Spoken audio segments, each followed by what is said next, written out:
This is the Hagmann and Hagmann Report for today. It is a tumultuous Tuesday. It is the 16th day of July 2013. I'm Doug Hagmann. I'm the co-host along with my son, Joe Hagmann, together in studio. We are the Hagmann and Hagmann Report. Truly, I think, the father-son investigator team on the radio, on the internet. Folks, you're in for about 3 hours of unbiased, uncensored news, analysis, and information you need to know in these perilous times. I want to say hello to some very special people. I want to say hello to JNC out of Fredericksburg, Texas, as well as H&R. These are your first names, or initials are your first names, out of Meade, Washington. R&E from Barboursville, Virginia. Bless you, folks. Also, our friends from Warren, Ohio, bless you as well. And certainly from Lyman, South Carolina, checking in today. And I just want to say thank you for your prayers, your support, your assistance, your just being great people with the Hagmann and the Hagmann Report. For new listeners, folks, we broadcast live each weeknight from 8 to 11 p.m. Eastern Time. Our home base on the internet is HomelandSecurityUS.com. And I'm going to give a nod to our neighbors to the north, CanadaFreePress.com. That's CanadaFreePress.com. One of the best people up there with respect to the news, the internet news, that you can find anywhere on the internet. And I want to say also that we're broadcasting simulcast as well on the Christians United Broadcasting Network, via the Christians United Broadcasting Network. We're also on Justin TV as well. That's via CBN. If you go to Justin TV, you can hear live streaming in clear, very clear live streaming in real time. I want to thank each and every one of you for joining us. Thank you for your belief and your trust in us as we walk through what we're facing together. Yeah, yesterday we had a very great show. We were joined by Josh Tolley, Josh Tolley Show. And for those of you who missed that interview, go back to the archives or to iTunes and download that interview, as it was a must-listen, I would say. I was very happy with him coming on, and even happier as the show progressed and we got into some very important and interesting topics that are not usually touched upon on talk radio. So I want everybody to go back and listen to that broadcast. Today we do have a bunch of headlines, a number of headlines. We have no guests scheduled for today, as we wanted to keep the show open so we could talk a little bit, get into some of the news, and hear from you guys. I think we should put half the show to calls, as we had yesterday a hard time. There was troubles with BTR getting their call situation together. Hey, Joe, before you get into that, too, if you want to hear what we really, really, really honestly sound like, and I'm serious about this, if you want to hear some of our archives, what we really sound like via Justin TV, in the studio quality, folks, go to HagmannandHagmann.com, HagmannandHagmann.com. The Justin, the report, the feed from last night from Josh Hawley is up there. In fact, the whole show's up there. And listen to that. Listen to the quality of that. It's fabulous. It's HagmannandHagmannReport.com. It's taken from our Blog Talk stream, and Troy does a fantastic job with the equalizer, putting the sound, basically making it sound professional and like it should sound. Right, and the stream shows are also at SoundCloud.com. If you just search for Hagmann and Hagmann, that's SoundCloud.com. So we've got several points of, or several ways where you can listen to the broadcast and hear the very clear audio that we have. So just want to give those. Of course, you have to listen, with the exception of Justin TV, Christians United Broadcasting Network. That's you'd have to listen to the archives, but Justin TV is live. So there you have that. But boy, we have news to get into today. I want to before we get into the news, right before the show, this is something that we had talked about yesterday, and this is something that I wrote an article about. It's at CanadaFreePress.com and also on SecurityUS.com. It's about what we need to do, how we need to, or how we can as individuals.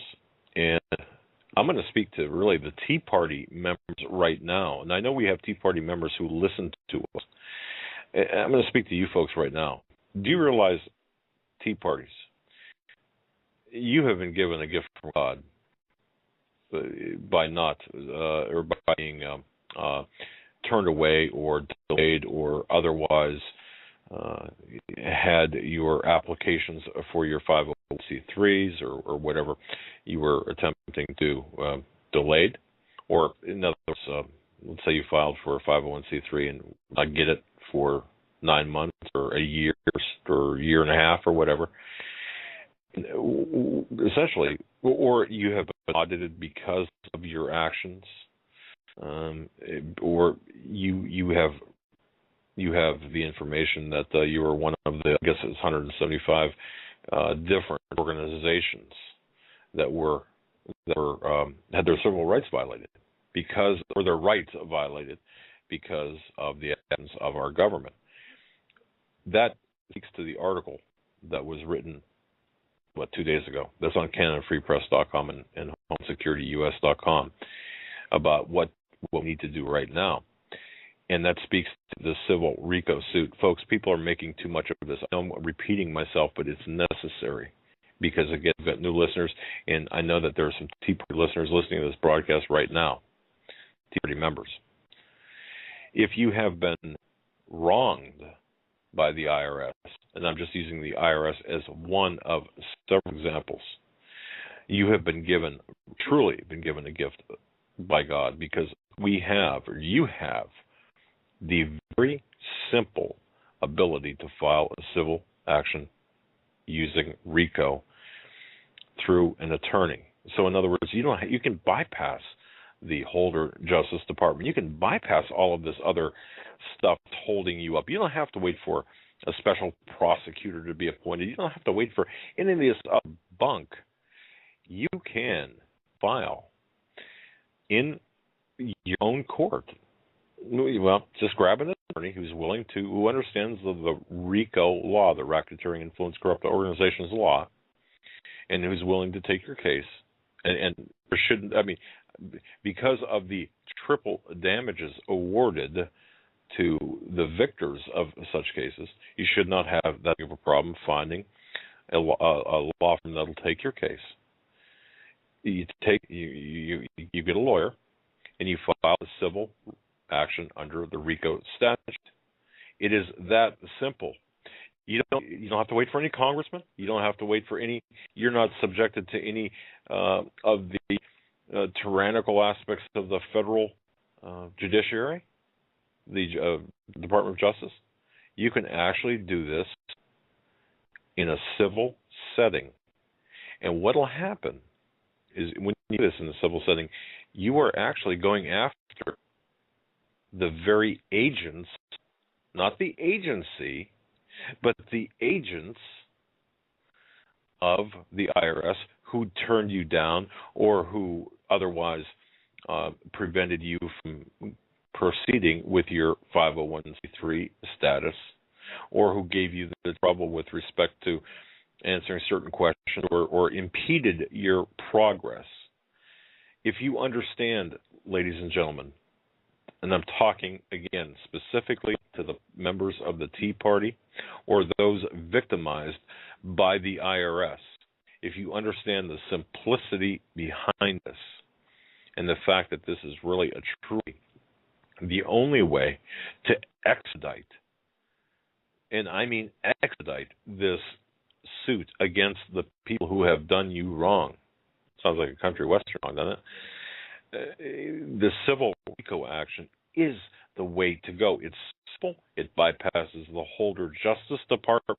You demand, if it ever gets to that point, a trial of your peers, or you make sure that this goes before a jury trial. That would be up to the law firm that represents you. But the fact of the matter is, it is not that difficult. Once again, if persons in positions of trust and operating under the color of authority, if they misuse their job or if they misuse their office to deprive you of your civil, personal, or business rights, you can sue for damages. And the result of such a suit is to bring into the light of the identity of the perpetrators, and not only those people, but the people who have told them, instructed them, supervised them to stop you from proceeding your filings. Okay? And believe me, that's the beauty of RICO. The beauty of it is its surgical precision. You go after, in the IRS cases, the very specific agents who denied or delayed a proper processing of a filing for tax-exempt status. Because that obviously had both a direct economic impact and damages to the filing party and violated the filer's civil rights, which will cost real money to correct. So, also, during the discovery process, and this is another beautiful part of this, specific agents who engaged in the criminal acts or were motivated politically could very well, and believe me, they almost certainly will, identify their superiors who directly handled or supervised, or superintended, or directed their actions. We follow the trail of breadcrumbs to the very end, pull out into the light of day each and every one of the offending parties in the documentation that accompanied their actions. Is how simple this is. We cannot, folks, please don't make this harder than what it is. We need to get the Tea Parties to file a RICO action, a civil RICO action. We need to find law firms, and it's not one representing the entire. We'll say there's we know I think 175 different affected parties. It's not one representing 175. It doesn't have to be. It can be one representing each one of the 175 or 200 or however many there are, and eventually they can be tied together or not. But the fact of the matter is, it's so simple. Because remember, in this country, the land of America, anyone can sue anybody, okay? In this case, this is the beauty of the civil RICO action. If you understand its simplicity and its very sharp, precise cutting effect, you will understand why I'm saying this and why I'm saying that this is the only way to go. Folks, we are running out of time. The black cloud of oppression is rolling over this country in such the horses are galloping, the dust cloud is coming. We need to do this right away. If you have any questions, if you are a Tea Party member and you want to do this, folks, we will help you do this. We will help you. We will guide you. So the listeners to this program, send an email. You go to HomelandSecurityUS.com, click on my name on the left side of the column. Send me an email. We'll get the ball rolling here. We don't have enough time. This is why we get paid the big bucks, Joe. Kind of, sort of. Not really. Big bucks? Big. No, seriously. This is why. Is that why I have my 1998 Pontiac Bonneville? Nice, hey, that's polished a good car. I know it car. I wouldn't get rid of it if I won the lottery tomorrow. Yeah, well, no, and I got to tell you too. The beauty part of that is the double-sided tape that you have holding the what's that, hood lining, I guess, or interior lining up there, and it falls when it gets hot. It falls and it's in your head. So you're driving down the road, and all of a sudden you get this hood liner coming down. It gets old looking for somebody to pay for somebody to give an inspection with the lick stickers. Exactly. But anyway, the bottom line, I just want to finish this, folks. It's a civil RICO action. It's very, very simple. It's the only way right now that we've got, because a special prosecutor, who's going to appoint that but somebody political? Congress, how's that working out for us? It's not. They've been compromised. The only way to circumvent all of this is through a civil RICO suit. And please, if you're a Tea Party member, if you've been aggrieved, If you're one of the parties that were held up under the tax-exempt status, please get a hold of me. We will put you in the proper direction, and I guarantee you that this will be, you will see this as really a gift from God, because we have an opening here. The window is open. It's not that big, but nonetheless, it's an opening. It's the only escape hatch that we've got right now. Right now. We've got to do it right now. Don't delay, folks. This is the most important thing we can do. And we'll do it with you. We'll do it for you. Well, not do it for you. We'll do it with you. We'll help you. We'll guide you. And I just want to say that we need to do it immediately. This regime is scared to death of the civil RICO filings. They are scared to death because they know they cannot control the outcome. They can't control they can't control the process. That's the issue. So I just wanted to open the show with that. Joe, we have Middle East news. We've got economic news. We've got a whole bunch of news. You did a lot of research today. And I played this clip before the show started, so I know that this play, at least half of it. This is out of Fox News. U.S. silent as Christians are persecuted in Egypt. Obama supports the Muslim Brotherhood. It's about a 5-minute clip. Here it is. Well, a new outcry calling attention to the ongoing persecution of Christians in Egypt. We've been tracking reports for months about the targeting of Christian churches, businesses, and individuals there. Now, Amnesty International calling for an end to the violence and demanding that Egyptian president and leader of the Muslim Brotherhood, Mohamed Morsi, step up and take action to protect the Christians living in Egypt. They're called Coptic Christians. They make up the largest religious minority group in that country. Joining me now to discuss it, Ralph Peters. He's author of the book Hell or Richmond and also a Fox News strategic analyst. And Judith Miller is a Pulitzer Prize-winning investigative reporter, author, and Fox News contributor, and she has just returned from a trip to Egypt. She got back on Friday. So thank you both so much for being here. Now, I want to start with this, because this made the wires yesterday, but we were not able to independently confirm this reporting by quote, Mideast Christian News that claimed that Islamic hardliners had stormed a mosque in suburban Cairo and turned it into a torture chamber for Christians.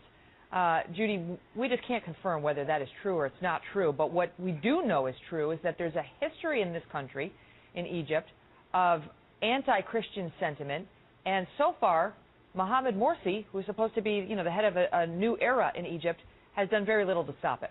Absolutely, Megan. I can't confirm that individual report either.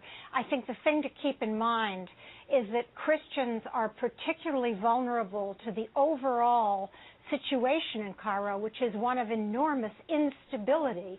The problem for President Morsi is that his police won't turn out, no one will provide security, and therefore the most vulnerable groups, such as Christians and women who are unaccompanied, are particularly subject to violence and vigilante attacks. So yes, Christians are taking the brunt of the general insecurity, but the real problem for Egypt right now is a lack of security. That is what Amnesty International is pointing to, Ralph. They're saying that tensions are back on the rise again. I mean, it's never been great for Christians in Egypt, but they're saying tensions are back on the rise again, and they're saying that in this one district where there was a question about whether a Muslim woman who was being hidden by Christians, maybe she wanted to convert, and all these people were shouting, "Let the Christians die from fear, today your sister, tomorrow your wife," and so on, and businesses were shut down, Christian businesses and so on. All these folks who wanted to go and complain and say that this is why are we having to live this way? These Christians were told, don't complain, we're not even going to write down your report, said the police, and told the complaints will only serve to ignite the tensions further. You better just learn to deal with it. Well, certainly Christians are being driven out all across the Middle East. It's not just Egypt. In Iraq, well, the world looked away. 2/3 of 1.5 million Christians were driven out.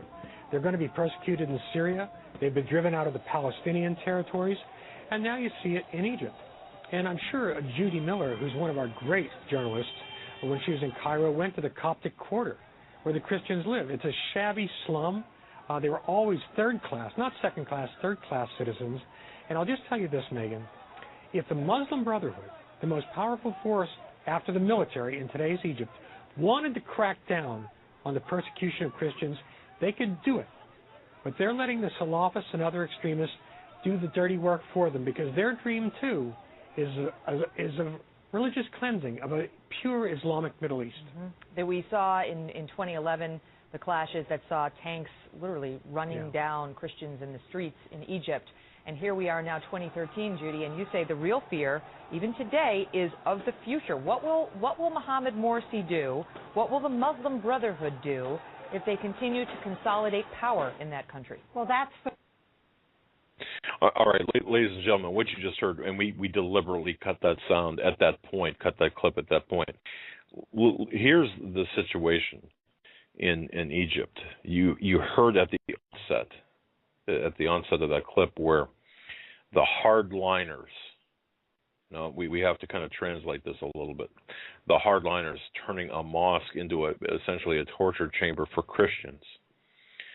You've got the Muslim Brotherhood, which is supported by the United States and overseen by Morsi, the man that Obama, Jarrett, and formerly Clinton wanted in office, running these torture chambers of mosques. They can't confirm it.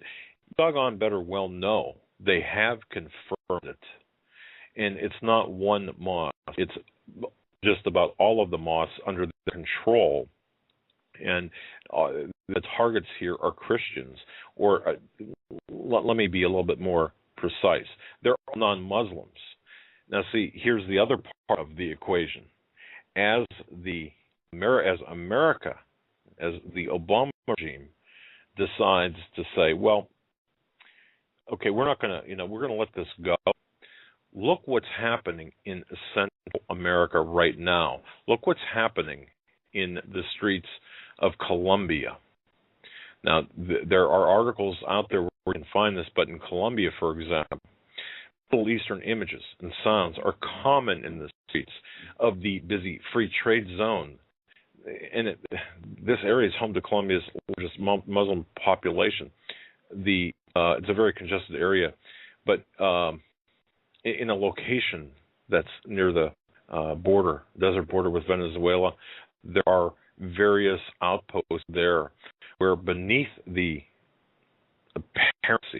apparent legitimate businesses, there is this undercurrent of terrorist financing that connects, by the way, to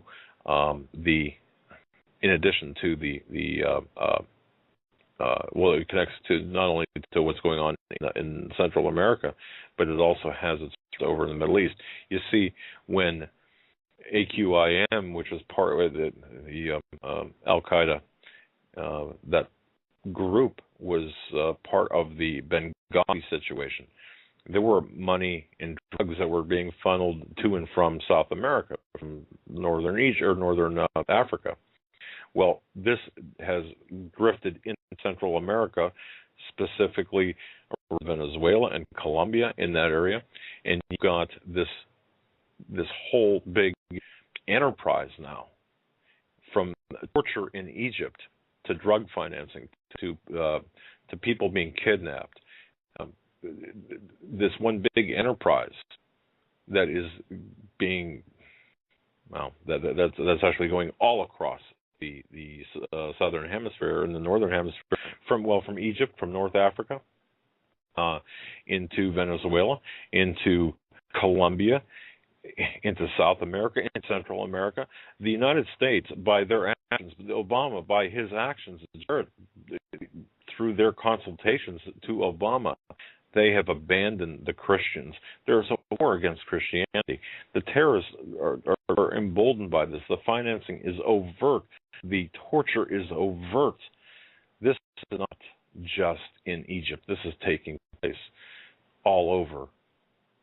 Well, and just about all over the world, I want to say, where there's a significant or a large Muslim population, where the demographics are largely Muslim. It doesn't even have to do with Muslim. It has to do with people in positions of power, even in the more third world countries that don't have anything to do really with if it's Muslims versus Christians, it is the slaughterers versus Christians. It is the militias that want to, the drug runners, as in Mexico, the militias in Southern American countries, and people who want to attain level of power always seek out the weakest to terminate for whatever reason. Usually there is not a reason behind it other than evil lurks behind the scenes.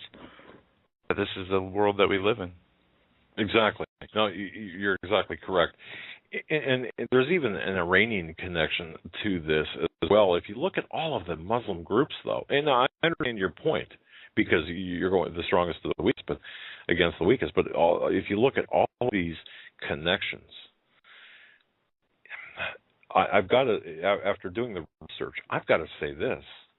According to my research, once America pulled the support away from the Christians, we'll say in Africa, or got involved with the Muslim Brotherhood, as Obama has done, everything has turned to chaos. Now, was that by design or was that an accident? I say it was by design, and that leads us directly into, Joe, something that I talked about right before the program began, and we were talking with a source about this, someone who knows exactly what's going on in the Middle East. You pulled the headline where Russia is holding the biggest war games in decades. This is from CNS News. But what's behind it's important. But go on. Yeah, I'll get into this article, then you get into what was talked about with the source right before the show. Putin, president of Russia, watched Russia's biggest military maneuvers since Soviet times, involving 160,000 troops and about 5,000 tanks across Siberia and the far eastern region in a massive show of the nation's resurgent military might. Dozens of Russian Pacific Fleet ships and 130 combat aircraft also took part in the exercise, which began Friday and continued through this week. Putin watched some of the drills on Hagmann Island in the Pacific, where thousands of troops were freed and airlifted from the mainland. Russia's Deputy Defense Minister Antonov assured foreign military attaches on Monday that the exercise was part of a regular combat training and was not directed against any particular nation, though some analysts believe the show of force was aimed at China and Japan. But that doesn't make much sense. But it goes on to say that Russia and Japan have had a dispute over a group of Pacific islands in which Russia calls the Kurils, Japan calls the Northern Territories. The islands off the northwest tip of Japan's Hokkaido Island were seized by Soviet troops in the closing days of World War II. They were surrounded by rich fishing grounds and are believed to have offshore oil and natural gas reserves and other mineral resources. I take it that's my cue, right? It is your cue, yes. All right. Okay, folks. Let me take you back in time, just a few days, maybe. How about 11 days? U.S. officials reportedly confirmed that Israeli fighter jets on July 5th bombarded a Syrian arsenal containing advanced Russian-made anti-ship missiles. Well, the July 5th strike, folks, you remember that, where at first no one knew what happened except a battery of missiles just went up, bang, boom. It was like the 4th of July on the 5th. I guess a battery of Syrian missiles. Well, what happened? And now we see, as Joe is making reference to, where Russia is holding the biggest war games in quotes, in decades. What's going on? According to the source that knows just about everything, I mean, really, if I have a question about what's going on in the Middle East, I ask this individual. Well, Putin and Netanyahu met in June, but before they met in June, and Putin made it very, very clear, if Israel did anything whatsoever to hit any place in Syria or to mess with Syria, that Putin would make sure that they would respond directly. Now, having said that, let's advanced to July 5th of this year. There was a missile battery taken out in Syria. What happened? No one knew. Well, you see, what happened was Israel had used a very sophisticated weapon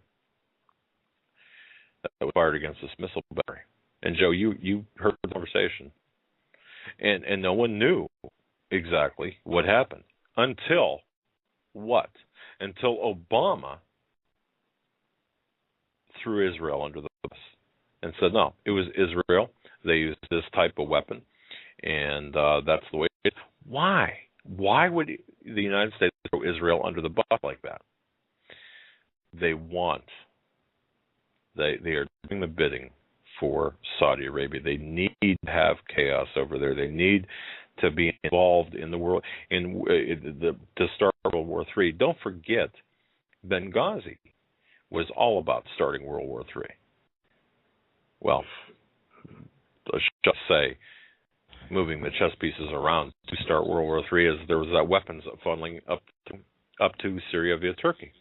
And we named the show today Doom Distraction. And this was done for a reason.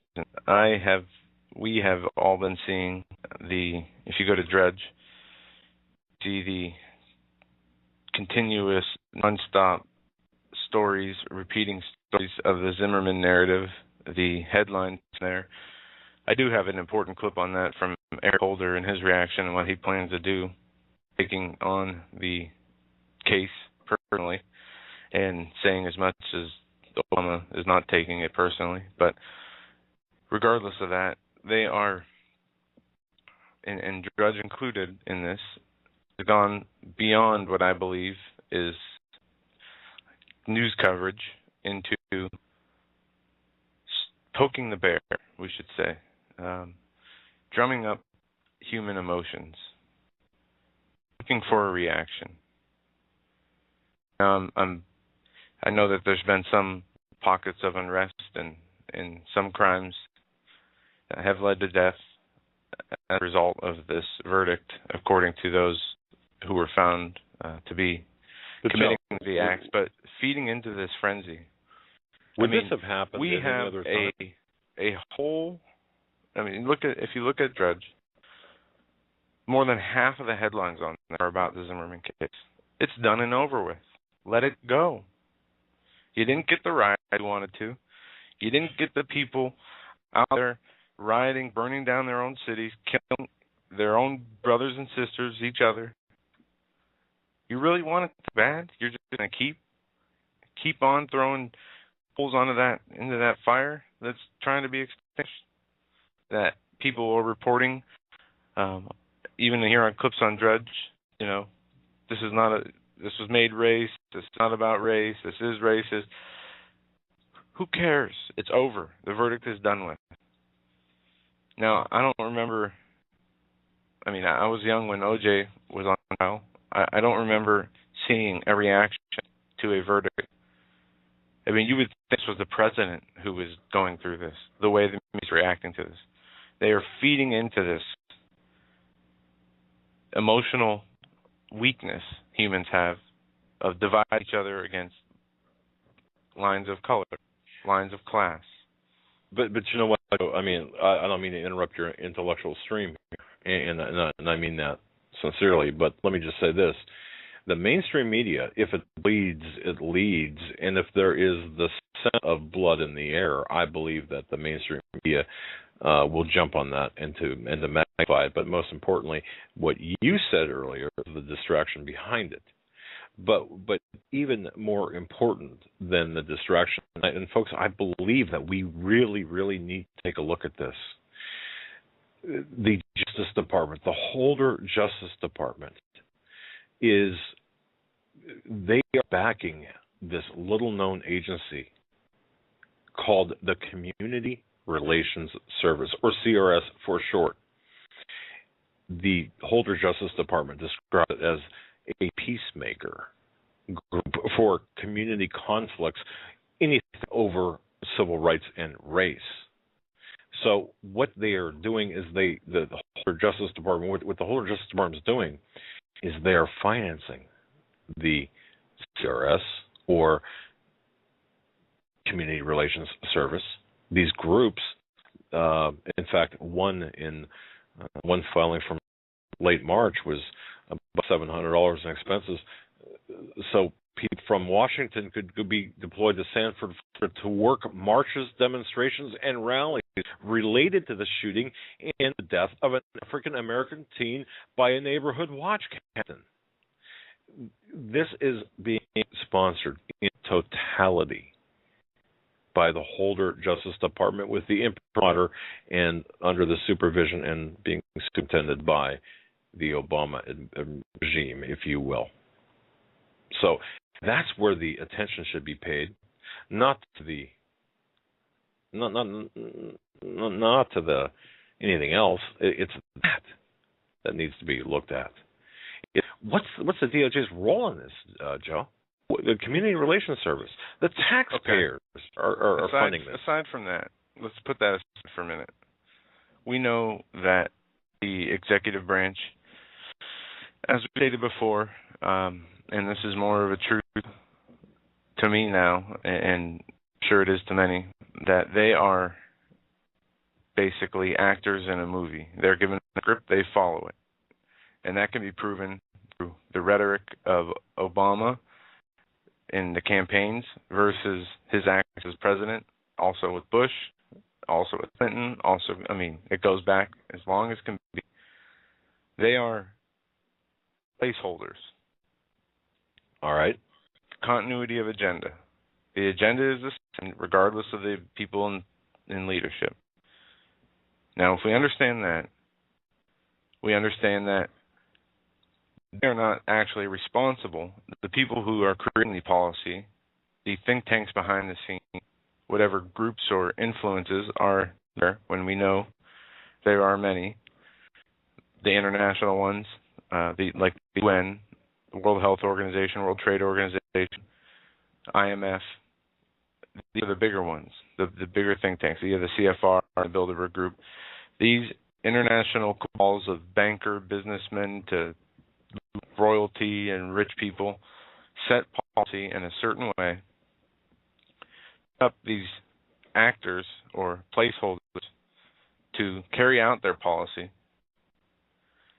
So I would even say if the people in the DOJ, if the people in the executive branch enjoy doing what they're doing, it is their idea.